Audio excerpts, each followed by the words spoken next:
நாம் இந்த நாளிலே கர்த்தருடைய சமூகம் என்ற அடைக்கல பட்டணத்தில் ஓடி வந்திருக்கிறோம். நமக்கு கர்த்தர் பாதுகாப்பா இருந்து எல்லா ஆபத்திற்கு நீங்களாக்கி தப்புவிக்க போகிறார். அல்லேலூயா. அவரே நமக்கு அடைக்கலமாக இருக்கிறார். கர்த்தருக்கு மகிமை உண்டாகட்டும். இப்படி 6:6னா நிறைய சம்பவங்கள் பைபிள்ல பார்க்கலாம்.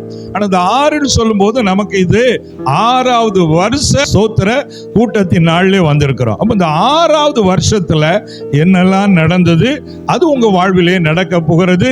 அதற்காக நான் ஆசீர்வதிக்க போகிறேன். கர்த்தர் உங்களை ஆசீர்வதித்து அனுப்ப போகிறார். முதலாவதாக 6வது வருஷத்துல என்ன நடந்தது? 2 ராஜாக்களின் புஸ்தகம் 11வது அதிகாரம் 3வது வசனத்தை ஒருவர் நாம் வாசிக்கலாம். 2 ராஜாக்கள் 11வது அதிகாரம் 3வது வசனம். இவளோடே கூட அவன் 6 வருஷம் கர்த்தருடைய ஆலயத்தில் ஒளித்து வைக்கப்பட்டிருந்தான். அத்தாலியால் தேசத்தின் மேல் ராஜ்யபாரம் பண்ணினாள். இங்கே யோவாஸ் என்று சொல்லக்கூடிய ஒரு சிறுவன், அவர் ராஜாவின் குமாரன். ஆனா ராஜாவை கொன்றுவிட்டு அந்த ராஜ்ய பாரம் அத்தாலியால் என்ற ஒரு பெண்ணினுடைய கைக்கு போகிறது. ஆனால் எப்படியாவது இந்த ராஜ குழந்தையை காப்பாற்றணும்னு சொல்லி அவங்க உறவினர் பெண் ஒருவர் இந்த யோவாசை 6 வருஷம் ஒளிச்சு வைத்திருக்கிறாங்க. 6 வருஷம் ஒளித்து வைத்து அதுக்கு அப்புறமாக அவனை ராஜா ஸ்தானத்திலே அபிஷேகம் பண்ணுகிறதை அந்த அதிகாரத்தில் பின்பகுதியிலே நீங்க வாசிக்க முடியும். 6 வருஷம் எங்கே ஒளித்து வைக்கப்பட்டிருந்தான்? இந்த வசனம் என்ன சொல்கிறது? கர்த்தருடைய ஆலயத்துல தான் ஒளிச்சு வச்சிருக்கிறாங்க. எத்தனை வருஷம்?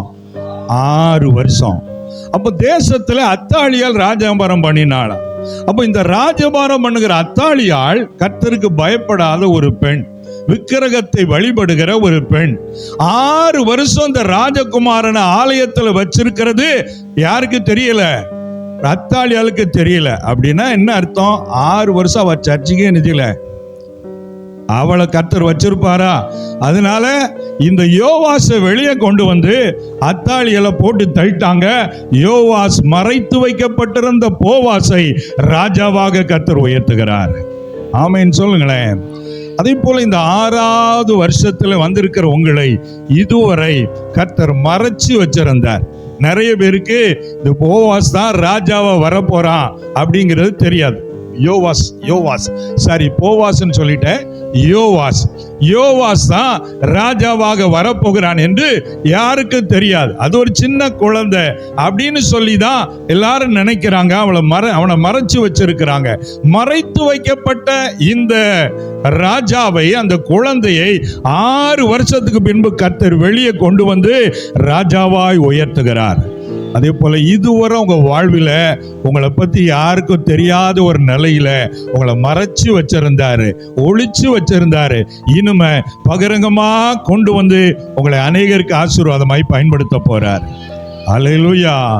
இனி வரக்கூடிய நாட்கள் மறைவாய் இருக்கிற தேவ பிள்ளைகளை கர்த்தர் வெளியே கொண்டு வந்து பயன்படுத்தக்கூடிய நாட்களாக இருக்க போகிறது. நீங்க 1 ராஜாக்களின் புஸ்தகத்துல 17வது அதிகாரத்தை வாசி பார்த்தீங்கன்னா அங்க 2-3 வசனங்கள்ல கர்த்தர் எலியாவை சொல்றாரு, நீ போய் கேரி தாற்றண்டையில ஒளித்து கொண்டிருன்னு சொல்றார். 3 வருஷம் அவர் ஒளித்து கொண்டிருந்தார். அப்புறம் 18வது அதிகாரத்துக்கு வந்தீங்கன்னா 1ஆம் வசனத்துல கர்த்தர் சொல்றாரு, இனிமே நீ போய் உன்னை யாருன்னு ராஜாவுக்கு காண்பின்னு சொல்றாரு. அப்படி காண்பித்த பின்புதான் தேசத்தில் எழுப்புதல் வந்தது, தேசத்திலே மழை பெய்ய ஆரம்பித்தது. எலியா யார் என்பதை தேசம் கண்டுபிடிக்கும்படி கர்த்தர் எலியாவின் தேவனாக வெளிப்பட்டார். அதே போல இத்தனை ஆண்டுகள் கர்த்தர் உங்களை மறைத்து வைத்திருந்தார். இனி நீங்க யாருன்னு உலகத்துக்கு காட்ட போறாரு. ஹல்லேலூயா. எலியாவின் தேவன் உங்கள் மேல் வெளிப்பட போகிறார். எலியாவை கொண்டு செய்த வல்லமையான கிரியைகளை கர்த்தர் செய்ய போகிறார். கர்த்தர் உங்களை வெளியரங்கமாக்க போகிறார். இதுவரை மறைத்து வைத்திருந்தார், கர்த்தர் இனி வெளியே வா என்று சொல்லி கர்த்தர் உங்களை அநேகருக்கு மத்தியிலே சாட்சியை நிறுத்த போகிறார். ஹல்லேலூயா. நீங்க வெளியே வர போறீங்க. இதுவரைக்கும் யாருன்னே தெரியாது. உங்க பேரை சொன்னா கூட நிறைய பேருக்கு தெரியாது. அப்படி இருக்கலாம். ஆனா இன்னும் அப்படி இல்லை. உங்க பெயரை கர்த்தர் பெருமைப்படுத்த போகிறார். உங்களுக்கு புதிய ஒரு அபிஷேகத்தை கொடுக்க போகிறார். இந்த யோவாசை 7 வயசுல ராஜாவா மாத்தினாரு கர்த்தர். உங்களுக்கு அப்படிப்பட்ட அபிஷேகம் தர போகிறார். கர்த்தர் உங்களை வெளியரங்கமாக்க போகிற காலம்தான் வரக்கூடிய காலம் என்று கர்த்தர் சொல்றார். இன்னைக்கே அதற்கான முத்திரை வச்சு அனுப்புவாரு.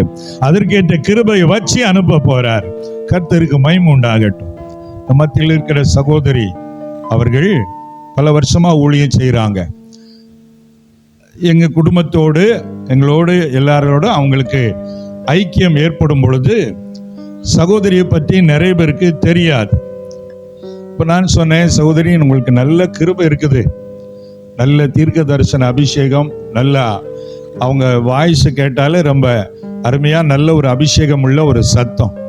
அப்ப நீங்க ஆன்லைனுக்கு வாங்க, உங்க செய்தியெல்லாம் ஆன்லைன்ல கொண்டு வாங்க, அவங்க காரியங்கள் எல்லாம் கொஞ்சம் வெளியரங்கமாக்குவதற்கு முயற்சி செய்யுங்க அப்படின்னு அப்போ சொன்னேன்.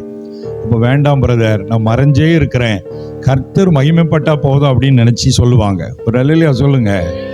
ஆனா எத்தனை நாள் மறைச்சு வைக்க முடியும்? இப்போ கர்த்தர் வேலை வந்த உடனே அவங்களையே ஆன்லைன்ல கொண்டு வந்து இப்போ பல ஆயிரக்கணக்கான மக்கள் அவங்க செய்தியை கேட்கும்படி மாற்றி இருக்கிறார். அல்லேலூயா. பொதுவா நம்ம இந்த உலகத்துல என் பேர் விளம்பரம் ஆகணும், எப்படியாவது 4 பேருக்கு நான் பண்றதெல்லாம் தெரியணும் அப்படின்னு நினைக்கிற சுபாவம் தான் எல்லாருக்குள்ள இருக்கும். சிலர் காணிக்கை கொடுத்தா கூட சிலர் வெளியே தெரியாம கையில் கொடுக்குற ஆட்கள் இருக்கிறாங்க.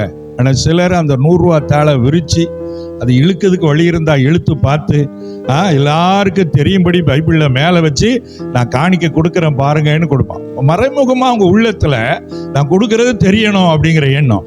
ஆனா இவங்க உள்ளத்துல எண்ணம் கர்த்தர் பார்த்தா போதும். ராமைன்னு சொல்லுங்களேன்.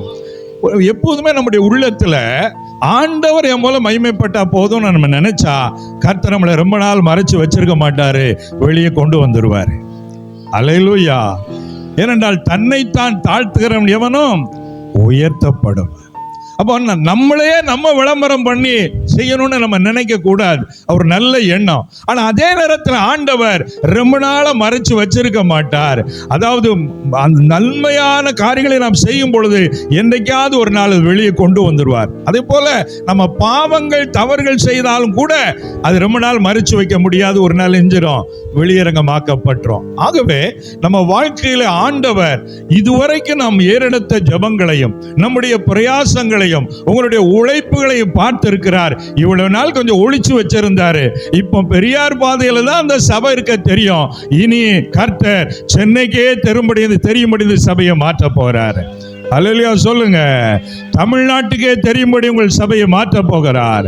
இயேசு ஆசீர்வதிக்கிறார். எழுப்புதல் ஊழியம் என்றால் இந்தியா அறியும்படி செய்யக்கூடிய நாட்கள் வருகிறது. அல்லேலூயா. அது மனுஷராலே அல்ல, கர்த்தராலே ஆகிறது. நம் ஆண்டவர் தம்முடைய பிள்ளைகளை உயர்த்தி அழகு பார்க்கிறவர். ஆண்டவர் அவருக்கு பயந்து உண்மையா இருக்கிற பிள்ளைகளை உயர்த்துகிற காலம்தான் இனி வரக்கூடிய காலம்.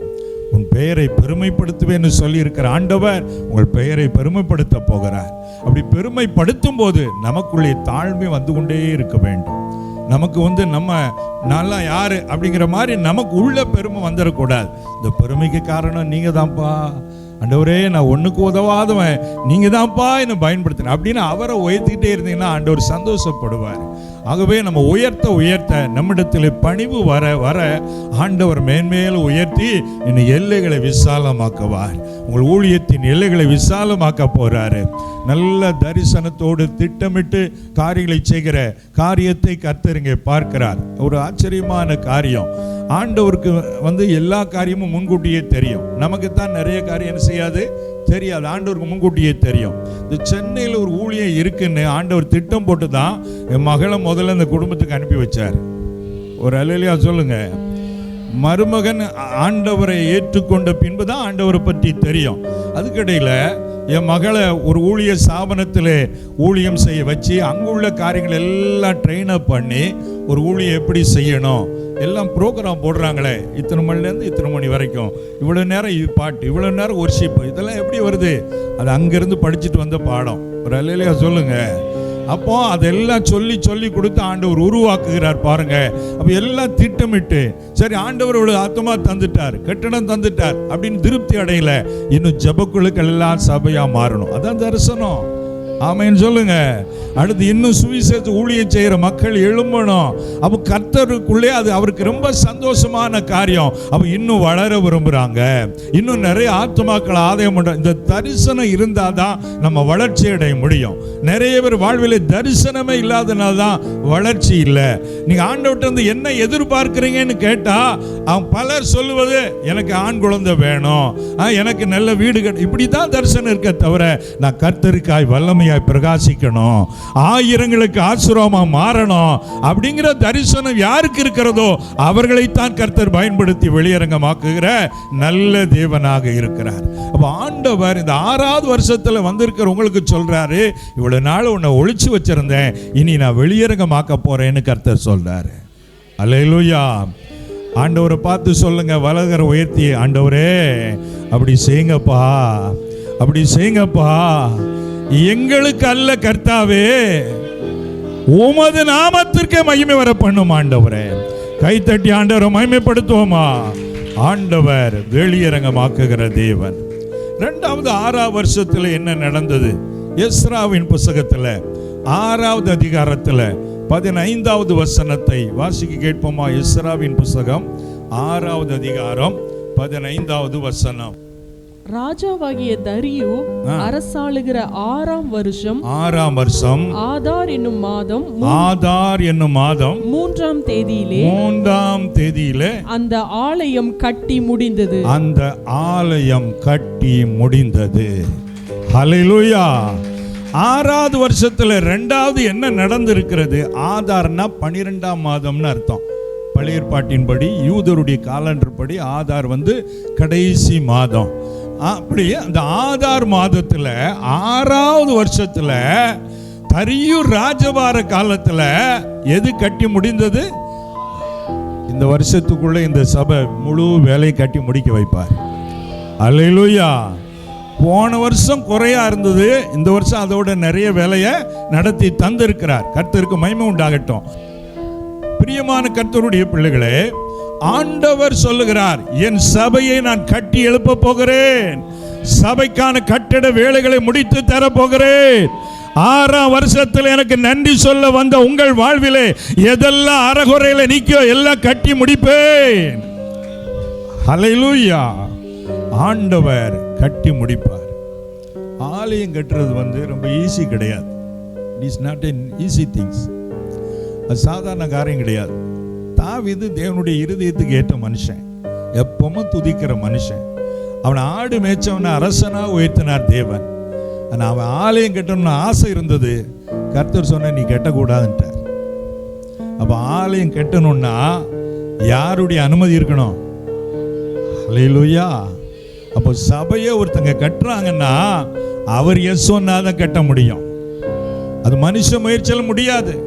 இருதயத்துக்கு ஏற்றவன் தான். நீ கெட்டண்டாப்பா, நீ நிறைய யுத்தம் பண்ணி ரத்தம் சிந்தி இருக்கிறேன்னு கர்த்தர் சொல்லிட்டார். ஆனா உன் மகன் கெட்டுவான் அப்படின்னு சொல்லி ஆண்டவர் சொல்லுகிறதையும் நாம் பார்க்கிறோம். எனக்கன்பானவர்களே, ஆண்டவர் இந்த ஆலயம் கட்டுவதற்கு கிருபை கொடுத்தா தான் அதை கட்டி முடிக்க முடியும். அதுபோல இந்த பாஸ்டருக்கும் இந்த சபையாருக்கும் இந்த ஆலயத்தை கட்டுவதற்கு ஒரு கிருபை கொடுத்திருக்கிறார். அல்லேலூயா. நீ நல்லா பார்த்தீங்கன்னா இந்த வேத பகுதியை நல்லா ஆராய்ஞ்சு பார்த்தீங்கன்னா எஸ்ராவின் புத்தகம் 1ஆம் அதிகாரத்தில் 1லிருந்து 5, 6 வசனங்கள் வாசித்து பார்த்தீங்கன்னா நோட் பண்ணிக்கொள்ளுங்க, வீட்டில் போய் வாசிங்க. அதில் கோரேசுன்னு ஒரு ராஜா பாபிலோனில் ஆளுகைக்கு வர்றார். ஒரு ஆண்டவருக்கு பயந்த ஒரு மனுஷன். அவர் தான் தன் தேசத்திலிருந்து யூதேயாவுக்கு போய் யாரெல்லாம் ஆலயத்தை கட்ட விரும்புகிறீர்களோ கட்டுங்க, வேண்டிய பொருள் தாரேன், அங்கிருந்து எதெல்லாம் நேபுகாத்நேச்சார் எடுத்துட்டு வந்தாரோ எல்லாத்தையும் கொண்டு போங்க, அது தவிர என்னுடைய பொருளை தாரேன், இன்னும் நிறைய காணிக்கை பிரிச்சு தாரேன்லாம் சொல்லி கொடுத்தாரு. அங்கிருந்து வந்த உடனே இவங்க ஆலயம் கட்டினாங்கன்னு பார்த்தா அவங்க அஸ்திவாரம் போட்டாங்க. ஆனா தடையாகி போய்விட்டது. எஸ்ரா 4வது அதிகாரம் 24 வசனம் பாருங்க.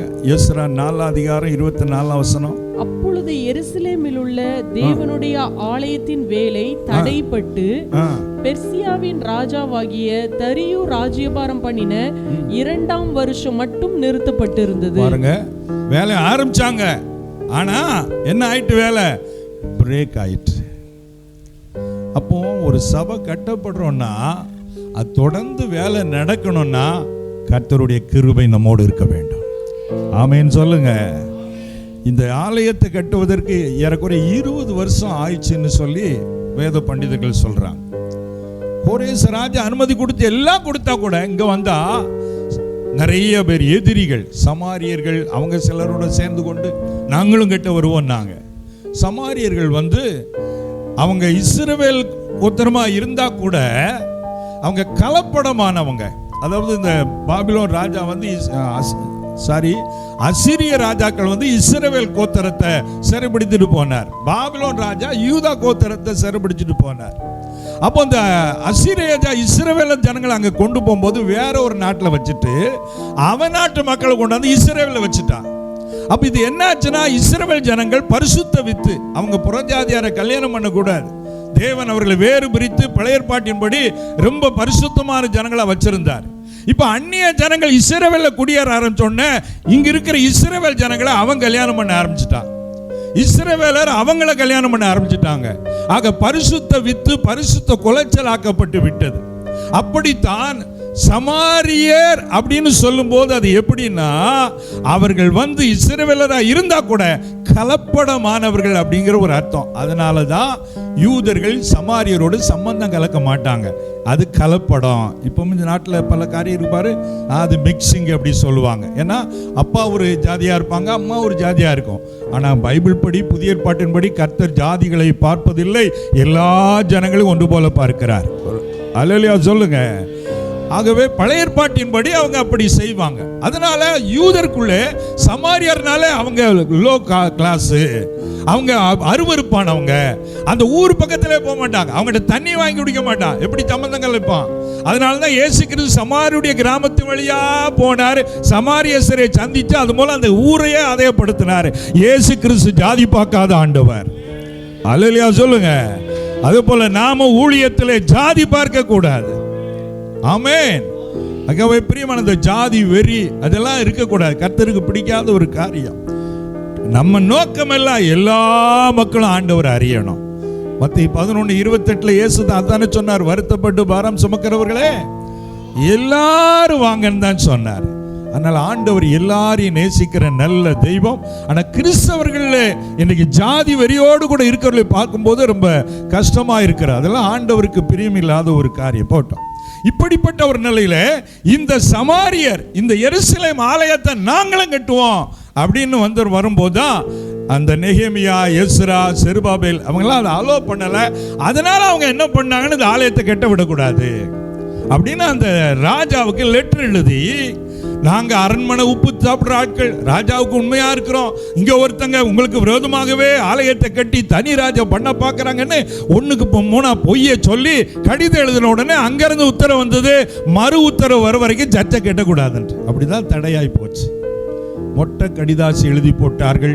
அரசாங்கத்துக்கு உண்மை என்னன்னு தெரியாம தடைபட்டு நின்றது. ஆனாலும் கர்த்தர் தேவ பிள்ளைகள், தீர்க்கதரிசிகள், உண்மையான பக்தருடைய ஜபங்களை கேட்டு மறுபடி தரியூர் ராஜாவை எழுப்பி அவர் எல்லா ரெக்கார்டு ஆராய்ஞ்சு பாருங்க, அப்படி எருசலேம் ஆலயம் கட்ட நம்மிடத்திலிருந்து உத்தரவு போயிருக்கான்னு பாருங்கன்னு எல்லா ரெக்கார்டு ஆராய்ஞ்சு பார்க்க போது கோரேஸ் ராஜா காலத்தில் கட்டளை போட்டிருக்கிறாரு. அதை கண்டுபிடிச்சு அப்படியே நானும் அந்த உத்தரவை நான் பிறப்பிக்கிறேன், என்னென்ன வேணுமோ அவங்களுக்கு கொடுங்க, அவங்கள தடை பண்ணாதீங்க, வேண்டிய வரி தீர்வை எல்லாம் அரசாங்கத்தில் அவங்களுக்கு கொடுங்கன்னு சொல்லி அந்த புதிய கட்டளை தரியூர் மூலமாய் கர்த்தர் பிறப்பிக்க வைக்கிறார். அல்லேலூயா. தடை உடைகிறது, ஆலயம் கட்டி எழுப்பப்படுகிறது. அதே போல ஆண்டவர் இந்த சபையை மேன்மேலும் கட்டி எழுப்புவாரு. என்ன தடை வந்தாலும் கர்த்தர் உடைச்சி போடுவாரு. ஹல்லேலூயா சொல்லுங்க. ஆகவே சபைக்கு உபத்திரம் வரும்போது தேவ பிள்ளைகள் ஜெபத்தில் உறுதியாக நாம் நிற்க வேண்டும். ஆண்டவருக்கு மகிமை உண்டாவதாக. நாங்கள் குறும்பூரில் ஊழியம் செய்கிறோம். நான் சுவிசேஷகன், நான் பாஸ்டர் கிடையாது. நான் எல்லா பக்கமும் சென்று ஆண்டவருடைய சுவிசேஷத்தை, நற்செய்தியை அறிவிக்கிற ஒரு ஊழியத்தை தான் செய்து வருகிறேன். கர்த்தருக்கு மகிமை உண்டாகட்டும். ஆனாலும் நாங்கள் மக்கள் வருகிறவர்கள் கூடி ஜெபிப்பதற்காக ஒரு ஜெப கூடாரம் கட்ட வேண்டும் என்று ஆண்டவரிடத்தில் ஜெபித்து வருகிறோம். இந்த நிலையில வேறொருடைய இடத்துல தற்காலிகமாக, அது மழை காலமா இருந்ததுனால ஒழுவாத பந்தல் போடணும் அப்படின்னு சொல்லி அதற்கு ஒரு சகோதரர் 10,000 ரூபாய் கொடுத்து நீங்க போடுங்க பிரதர், ஊழியத்தை ஆரம்பிங்கன்னு சொன்னார். அப்போ நாங்கள் ஒரு இடத்துல, அடுத்தவருடைய இடத்துல அது டென்ட் போட்டு கூட்டம் ஆரம்பிக்கணும். முதலாக நோட்டீஸ்லாம் அடித்து ஒரு ஊழியக்காரரை கூப்பிட்டு இன்னொரு நாளில் கூட்டம் நடத்தப்பட வேண்டும். அப்படிப்பட்ட நிலையில ஜாமான்லாம் வந்து இறங்கிட்டு திடீர்னு ஒருத்தர் வந்தார். இந்த இடத்துல நீங்கள் கூடாரம் போடக்கூடாது அப்படின்னு என்கிட்ட சொன்னார். அப்போ எதுக்கு அப்படின்னா, பக்கத்தில் சர்ச் இருக்குங்கெல்லாம் அதெல்லாம் போடக்கூடாது அப்படின்ட்டார். ஊரில் பெரியவர். இப்போ எங்களுக்கு எப்படி இருக்கும் பாருங்க. அந்த நிலையில் என்ன செய்யணும் தெரியல. அப்படியாயான்னு சொல்லி நான் அமைதியாக வந்துட்டேன். வந்து நானும் என்னுடைய மனைவியும் வீட்டில் முழங்கால் படிட்டு ஆண்டவர் நோக்கி ஜெபிச்சோம். ஆண்டவரை, ஏற்கனவே நிறைய பிரச்சனையை சந்தித்து தான் நாங்கள் வந்திருக்கிறோம். இப்போவும் இன்னும் கூட்டம் ஆரம்பிச்சு நோட்டீஸ் அடித்தாச்சு, கொடுத்தாச்சு, இன்னும் 4 நாள் தான் இருக்குது. அதுக்குள்ளே இப்படி சொல்கிறாரு, ஆண்டவரே நீர்தான் கிரியேஷன் சொல்லி அழுது ஜெபம் பண்ணிட்டு, அன்றைக்கி சாயங்காலம் ஒரு திருமண வீட்டில் அந்த மூகுர்த்த ஜெப கூட்டத்தில் நான் செய்தி கொடுக்கும்படி என்னை அழைத்திருக்கிறாங்க. அப்போ நான் செய்தி கொடுக்க போகிறேன். அந்த வீட்டு வாசலில் என்னை இந்த இடத்துல ஜெப கூடாரம் போடக்கூடாதுன்னு சொல்லி தடுத்தாரு. அவர் வாசல்லையே நிற்கிறார். காலையில் தான் அவர் இப்படி சொல்லியிருக்கிறாரு. இப்போ மறுபடி சாயங்காலம் வாசல் அன்னைக்கு எனக்கு கொஞ்சம் படபடன்னு அடிக்குது. அப்படிப்பட்ட ஒரு நிலையில் இப்போ நிறைய பிரச்சனையை சந்திச்சிட்டோம். அதனால இப்போ என்ன வந்தாலும் சமாளிக்காங்கிற தைரியத்தை ஆண்டவர் கொடுத்திருக்கிறார். அதற்காக கர்த்தருக்கு ஸ்தோத்திரம். ஒரு அல்லேலூயா சொல்லுங்க. பிரச்சனையை அதிகமாக சந்திக்க தான் நீங்கள் போல்டாக மாறுவீங்க, மற்றவங்களை தைரியமுட்டவர்களாக மாறுவீங்க. தாவீது கோலியாத்தை எப்படி வின் பண்ணாருன்னா, முதல்ல ஆடு மேய்க்கும் போதே ஒரு முறை கரடியை வின் பண்ணாரு.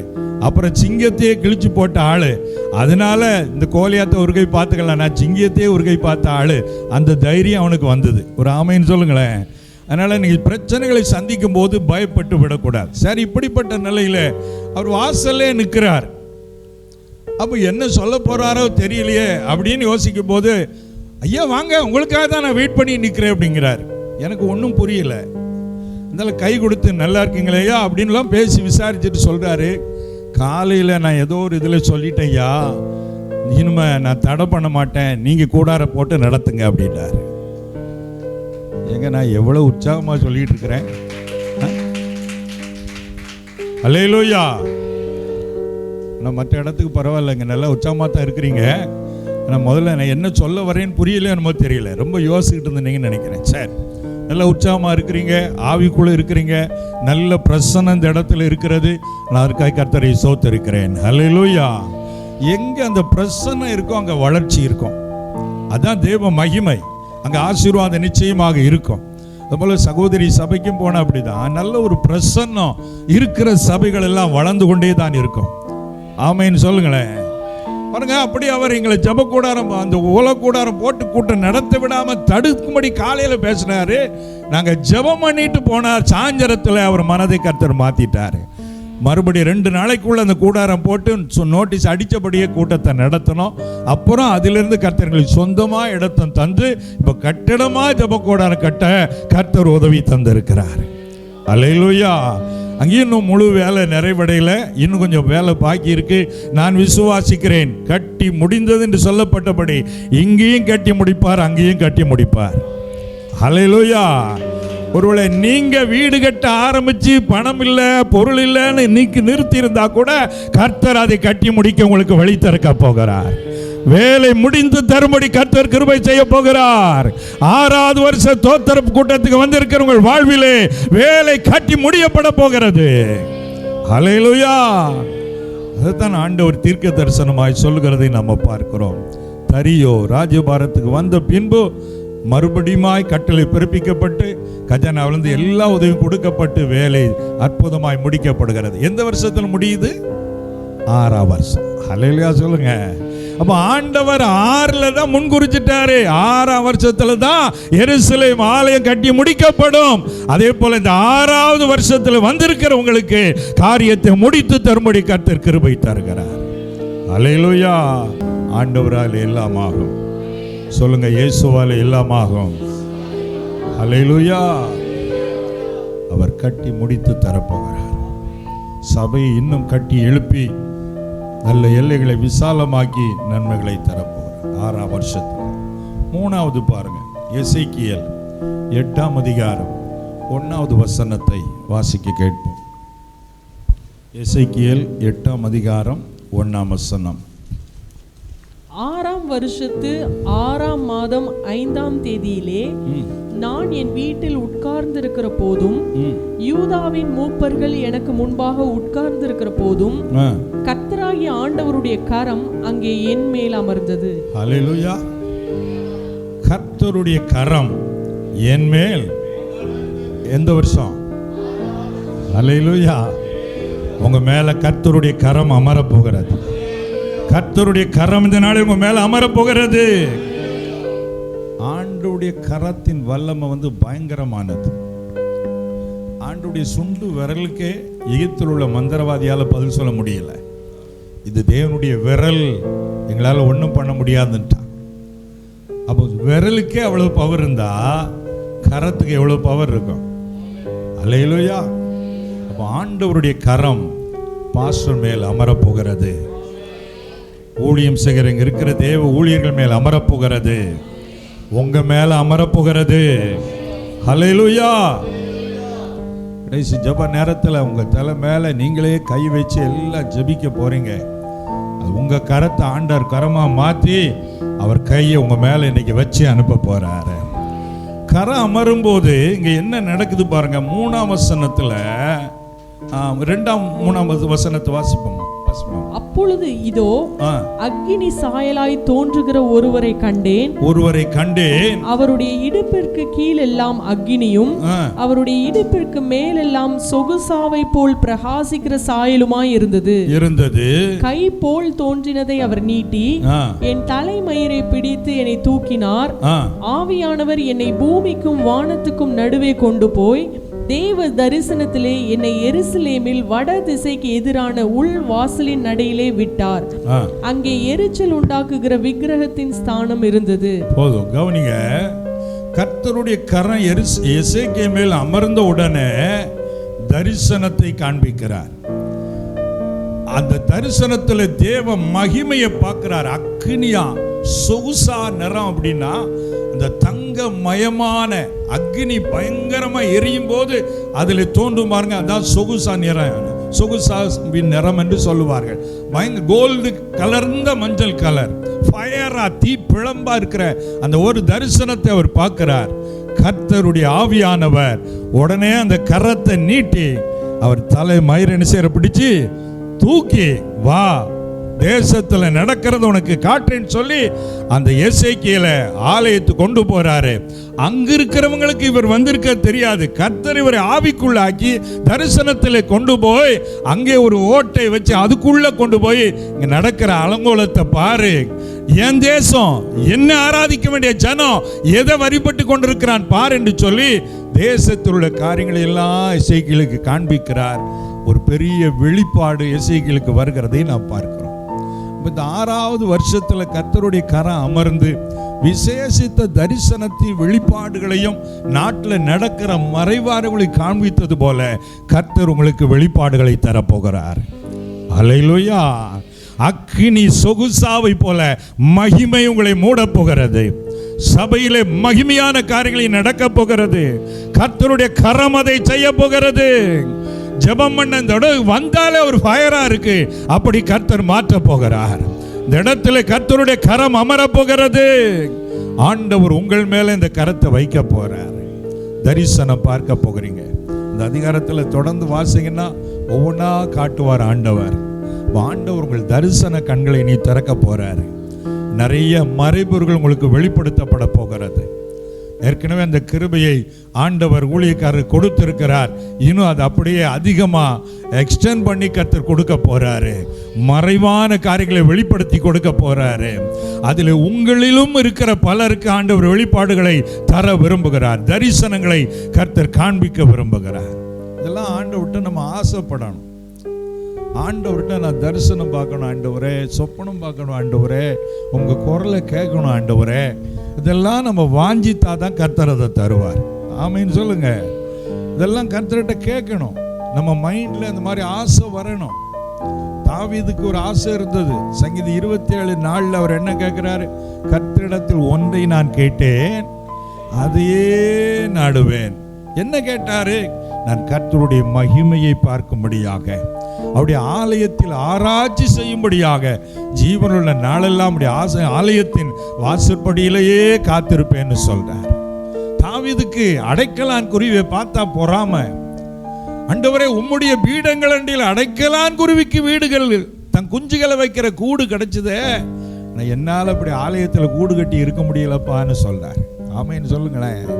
ஆண்டவர் பாதத்தில் இருப்பது, ஆண்டவரோடு இருப்பதெல்லாம் தேவ மனிதர்களுக்கு ஏக்கமா இருந்தது. அதனால தான் ஆண்டவருடைய மகிமை அவர்களுக்கு அதிகமாய் காண்பித்தார். அதுபோல ஆண்டவருடைய கரம் உங்கள் மேல அமரும் போது மகிமையான காட்சிகளை பார்ப்பீங்க, பிரத்யட்சமான தரிசனத்தை பார்ப்பீங்க. ஆண்டவர் என்னோட இதை பேசினார், அதை பேசினார்னு சொல்லுவீங்க. அந்த மாதிரி காரியங்களை கர்த்தர் உங்கள் வாழ்விலே செய்ய போகிறார். கர்த்தருக்கு மகிமை உண்டாகட்டும். அப்போஸ்தலர் 11வது அதிகாரத்தில் 19 முதல் 21 வசனங்களை பார்த்தீங்கன்னா, அங்கே கர்த்தருடைய கரம் தேவ ஜனங்கள் மேல், விசுவாசிகள் மேல் அமர்ந்த போது அங்கே என்ன நடக்கிறது? அந்த வசனத்தை வாசிப்போமா? அப்போஸ்தலர் 11ஆம் அதிகாரம் 19 முதல் 21. ஸ்தேவான் நிமித்தமாய் எழும்பின உபத்திரவத்தினாலே, பாருங்க, உபத்திரவத்தினாலே சிதறப்பட்டு போனவர்கள் சுவிசேஷ வசனத்தை யூதர்களுக்கே அன்றி மத்த ஒருவருக்கும் அறிவியாமல் பெனிக்கே நாடு, சீப்புரு தீவு, அந்தியோகியா பட்டணம் வரைக்கும் சுற்றி திரிந்தார்கள். அவர்களில் சீப்புரு தீவாரும் சிரேனே பட்டணத்தாரும் ஆகிய சிலர் அந்தியோகியா பட்டணத்துக்கு வந்து கிரேக்கருடனே பேசி கர்த்தராகிய இயேசுவை குறித்து பிரசங்கித்தார்கள். கர்த்தருடைய கரம் அவர்களோடே இருந்தது. அநேக ஜனங்கள் விசுவாசிகளாகி கர்த்தரிடத்தில் திரும்பினார்கள். ஹல்லேலூயா. கர்த்தருடைய கரம் இந்த சபை மேல, உங்க மேல அமரும் போது இன்னும் நிறைய ஜனங்கள் கர்த்தர்கிட்ட திரும்ப போறாங்க. ஹல்லேலூயா. இதெல்லாம் சின்ன கூட்டம், பெரிய கூட்டத்தை கர்த்தர் தர போறார். ஆபிரகாமுக்கு ஒரு குழந்தை இல்லை, அப்போதான் கர்த்தர் சொன்னார், வானத்தை பாரு, நட்சத்திரத்தை எண்ண உன்னால் முடியுமா? எப்படி முடியாதோ அதே போல உனக்கு திரள் ஜனங்களை தரப்போறேன்னு சொன்னார். நம்ம தரிசன கண்கள் அப்படி மாற வேண்டும். கர்த்தர் கரம் உங்களோடு இருக்கிற பொழுது அநேக ஜனங்கள் கர்த்தரிடமாய் திரும்புவார்கள். இவங்க எல்லாம் ஊழியக்காரர்கள் அல்ல. ஸ்தேவா நிமித்த எருசலேமில் ஒரு குழப்பம் உண்டாச்சுல்ல, சவுல் மூலமாய் சபை சிதறடிக்கப்பட்டதல்ல. அப்போ எருசலேமை விட்டு துணியை காண ஓடினவங்க போற இடத்துலலாம் அவங்க, ஐயா எருசலேமில் இருக்க முடியல, இனிமே கர்த்தர் வேண்டான்னு போகல. போற இடத்துல கர்த்தரை விட்டதுனால தான், சொல்லாம விட்டதுனால தான் பிரச்சனை. போற இடத்துல இயேசுவை குறித்து பிரசங்கிக்கிறார்கள். கர்த்தருடைய கரம் அவர்களோடு இருக்கிறது. போற இடத்துல ஜனங்கள் கர்த்தருடைய மனம் திரும்பினார்கள். விசுவாசிகளோடு கர்த்தருடைய கரம் இருந்த போதுதான் இது நடக்கிறது. அப்போ விசுவாசிகளாகி உங்கள் மேலும் கர்த்தருடைய கரம் அமர போகிறது. நீங்க இயேசுவை பத்தி அநேகருக்கு சொல்ல போறீங்க. நீங்க காஸ்பல் சொல்ல போறீங்க. காஸ்பல் சொல்லக்கூடிய தாகத்தை கர்த்தர் உங்களுக்கு தர போகிறார். அந்த வெட்கத்தை எடுத்து போட போகிறாரு. தைரியத்தை தர போகிறாரு. எதிரிட்டு வர்றவங்க கூட உங்க கிட்ட வந்த உடனே சரண்டர் ஆயிடுவான். அல்லேலூயா. ஆண்டவருடைய கரம் உங்களோடு கூட இருக்கிறது. இந்த நாள்ல விசேஷமாய் அமர்ந்து உங்களை ஆசீர்வதித்து அனுப்ப போகிறது. ஆமென் சொல்லுங்களேன். ஆண்டவர் இப்படிப்பட்ட கரம் அமரும் போது வெளிப்பாடு, தரிசனம் கிடைக்கிறது. ரெண்டாவது, ஆத்துமாக்கள் ஆதாயம் பண்ணப்படுறாங்க. கர்த்தருடைய கரம் இருக்கும்போது இன்னொரு காரியம், 2 ராஜாக்கள் 3ஆம் அதிகாரம் 15-16 வசனங்கள். இப்போதும் ஒரு சுரமண்டல வாத்தியக்காரனை என்னிடத்தில் கொண்டு வாருங்கள் என்றான். சுரமண்டல வாத்தியக்காரன் என்னிடத்தில் கொண்டு வாருங்கள் என்றான். சுரமண்டல வாத்தியக்காரன் வந்து வாசித்த போது கர்த்தருடைய கரம் அவன் மேல் இறங்கி அவன் கர்த்தர் உரைக்கிறது என்னவென்றால் இந்த பள்ளத்தாக்கிலே எங்கும் வாய்க்கால்களை வெட்டுங்கள், நீங்கள் காற்றையும் காண மாட்டீர்கள், மழையையும் காண மாட்டீர்கள். ஆனாலும் நீங்களும் உங்கள் ஆடு மாடுகளும் உங்கள் மிருக ஜீவன்களும் குடிக்கும்படிக்கு இந்த பள்ளத்தாக்கு தண்ணீரால் நிரப்பப்படும் என்று யார் சொல்றா? ஹல்லேலூயா. அதாவது இந்த ஊழியக்காரிடத்துல பெரிய பிரச்சனையோடு தேசம் நிற்கிறது, ராணுவம் தவித்து நிற்கிறது. உடனே அவன் சொல்றான், ஒரு சுரமண்டல வாசிக்கிற ஆளை கூட்டு வாப்பா. அபிஷேகம் இறங்கி கிரியை செய்வதற்கு, கர்த்தருடைய கரம் இறங்குவதற்கு துதியின் அபிஷேகம் தேவைப்படுகிறது. அல்லேலூயா. உடனே கர்த்தருடைய கரம் அமரல, சுரமண்டல வாத்தியக்காரன் வந்து அதை வாசிக்க தாவீதின் மேல் எப்படி ஆவியானவர் இறங்கினாரோ அதே போல இவர் மேல கர்த்தருடைய கரம் வந்து அமர்கிறது. எதுக்கு கூட்டத்தில் பாட்டு படிக்கிறோம்? எதுக்கு கீபோர்டு? சுரமண்டலம்னா கீபோர்டு தான் சுரமண்டலம். அப்போ வந்து ஒரே ஹார்மோனிய பெட்டி மாதிரி இருந்தது. இப்போ பல விதமா அது நிறைய சிஸ்டம் உள்ள வச்சிருக்கிறாங்க, எலக்ட்ரானிக் தான் மாத்தி இருக்கிறாங்க.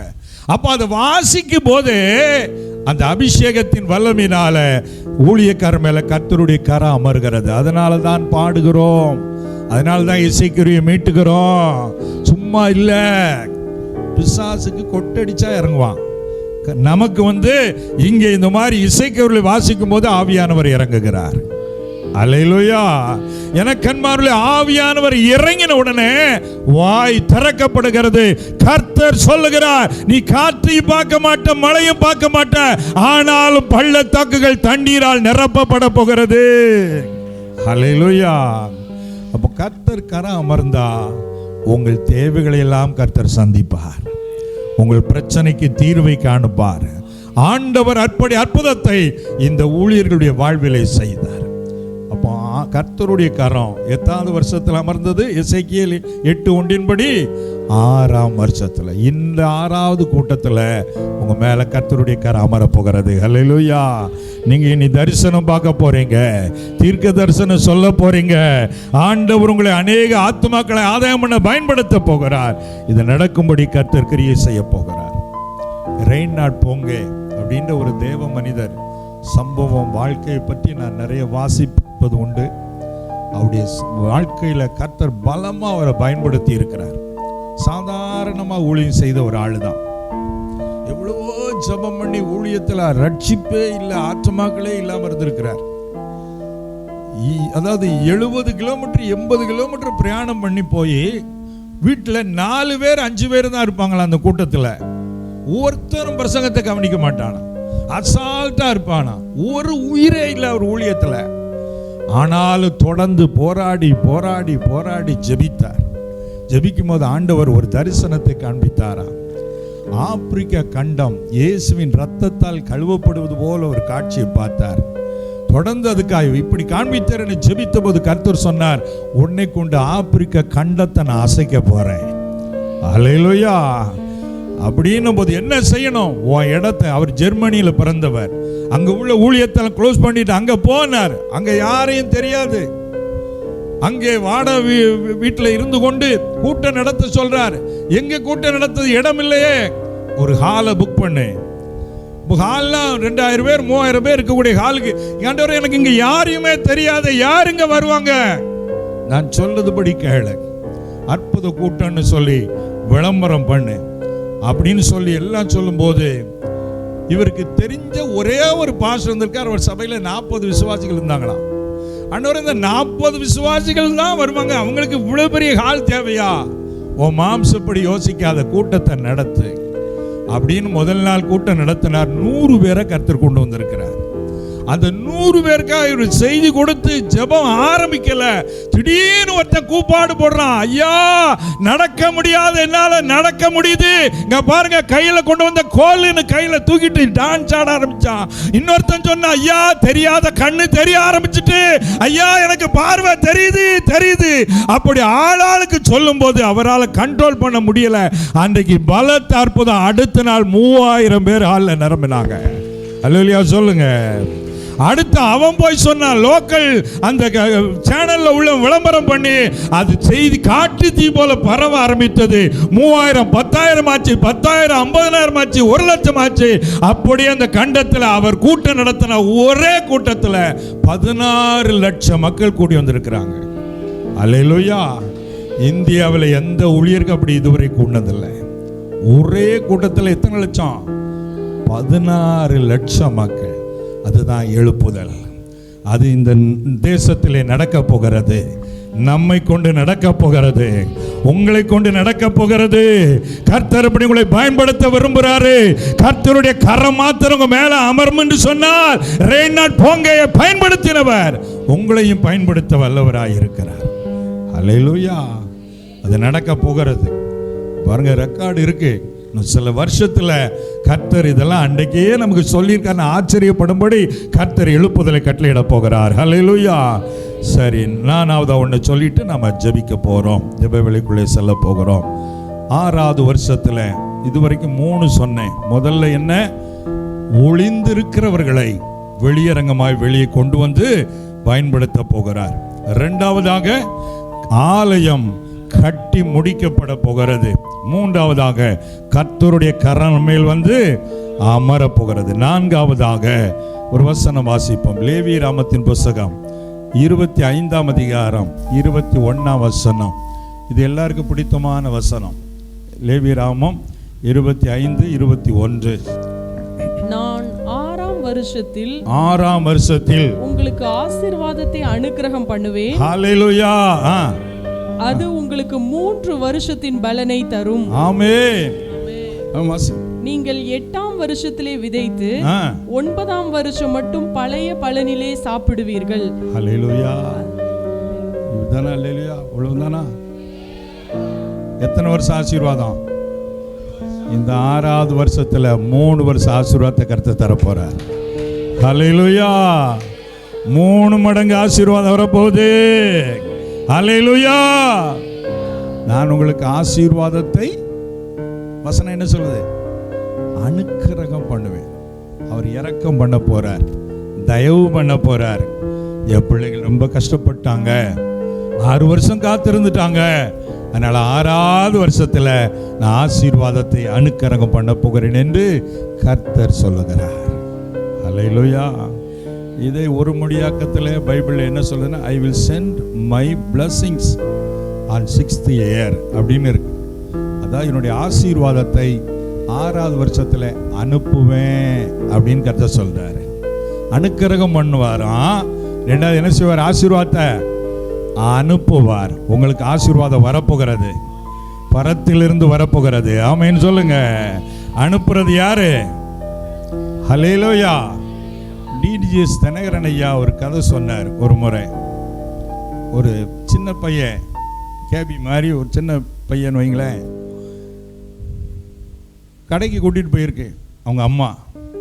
இப்போ கொஞ்ச நேரம் இங்கே கடையில் இரு, நான் அந்த கடையில் போய் ஒரு ஜாமான் வாங்கிட்டு வரேன்னு அந்த பையனை அங்கே வச்சுட்டு போயிருக்கு. கடைக்காரர்கிட்ட பார்த்துக்கிடுங்க யான்னு. அப்போ கடைக்காரர் இணைஞ்சிருக்கிறாரு. இந்த சாக்லேட் பாட்டில்லாம் இருக்குல்ல, அப்போ இது திறந்து எடுத்துக்க, உனக்கு எத்தனை வேணுமோ எடுத்துக்க அப்படின்னு இருக்காரு. அவன் எடுக்கவே இல்லை, அசையவே இல்லை. அதுக்கப்புறம் கொஞ்ச நேரம் பார்த்ததுக்கு அப்புறம் அவர் கைட்டு அப்படி குத்த அள்ளி அந்த பிளேடு கொடுத்தாரு. உடனே இப்படி வாங்கிட்டான் 2 கைட்டையும். அவங்க அம்மா வந்த உடனே, உங்க பையன் பாருங்க, அவனை பாட்டில் திறந்து எடுத்துக்கன்னு என்ன செய்யல, எடுக்கல. ஆனா நான் குத்த அள்ளி கொடுத்தோடனே நினைச்சிட்டான். எதுக்குடா அப்படி செய்தேன்னு அம்மா பையன்கிட்ட கேட்டாங்க. அவன் சொன்னானா, நான் எடுத்தா என் கை சின்ன கை, ஒரு 2-3 சாக்லேட் தான் வரும். அவர் அள்ளி கொடுத்தா மொத்தமா எவ்வளவு வந்து பார்த்தீங்களா? அதனால என் கை இல்லை, அவர் கையை அள்ளி தரணும் தான் வெயிட் பண்ணேன் நானா. அல்லேலூயா. அதே மாதிரி ஆண்டவர் இன்றைக்கு அவர் கையால் அள்ளி அளந்து உங்களுக்கு போட்டு அனுப்ப போறாரு. ஆமென், அல்லேலூயா. I will send my blessing to you. என்னோட ஆசீர்வாதங்களை உங்களுக்கு நான் அனுப்புவேன். அப்போ மணி ஆர்டர் வரப்போகுது. இப்போ எங்க மணி ஆர்டர்? ஜிபே வரப்போகுது. அல்லேலூயா சொல்லுங்க. போன்பே வரப்போகுது. அது என்ன பேய்யா அப்படின்னு கேட்டாதீங்க. எல்லா பேலையும் பேமெண்ட் வரப்போகுது. சொல்லுங்க, வருவதாக. சொல்லுங்க, இயேசுவின் நாமத்தில் வருவதாக. கை எல்லாருக்கும் வேலையை செய்யுமில்ல? இப்படி கையை ஆட்டி சொல்லுங்க, எனக்கு தேவையான நன்மை வருவதாக, ஆசீர்வாதம் வருவதாக, பணம் வருவதாக. ஹல்லேலூயா. சரி, அனுக்கிரகம் பண்ணுவாரு, அனுப்புவாரு. இன்னொரு மொழியாக்க சொல்லுது, I will command my blessings. என் ஆசீர்வாதத்தை கட்டளையிடுவேன் அப்படின்னா ஆசீர்வாதத்துக்கு சொல்லுவாராம். ஆசீர்வாதமே எங்க இருக்க? இவ்வளவு நாள் என் மக வாழ்க்கையில் இல்லல்ல, மரியாதை அங்க போயிரு. ஒரு அல்லேலூயா சொல்லுங்க. உங்களுக்கு ஆசீர்வாதத்தை கட்டளையிட போகிறார். அல்லேலூயா. ஆசீர்வாதங்களை தேடி வரப்போகுது. அப்போ எப்படி வந்த? நான் எங்க வந்த? அவர் போன்னு சொன்னார், வந்தேன்னு. உங்களை தேடி ஆசீர்வாதம் வரப்போகிறது. ஆமென். ஜீவனுள்ள நாளெல்லாம் அல்லேலூயா நன்மை கிருபை உங்களை தொடர போகிறது. கர்த்தருக்கு மகிமை உண்டாவதாக. நேரமாயிட்டு நம்ம ஜெபிக்க போறோம். ஜெபிக்கும்படி நம்ம எல்லாரும் எழுந்து நிற்போமா?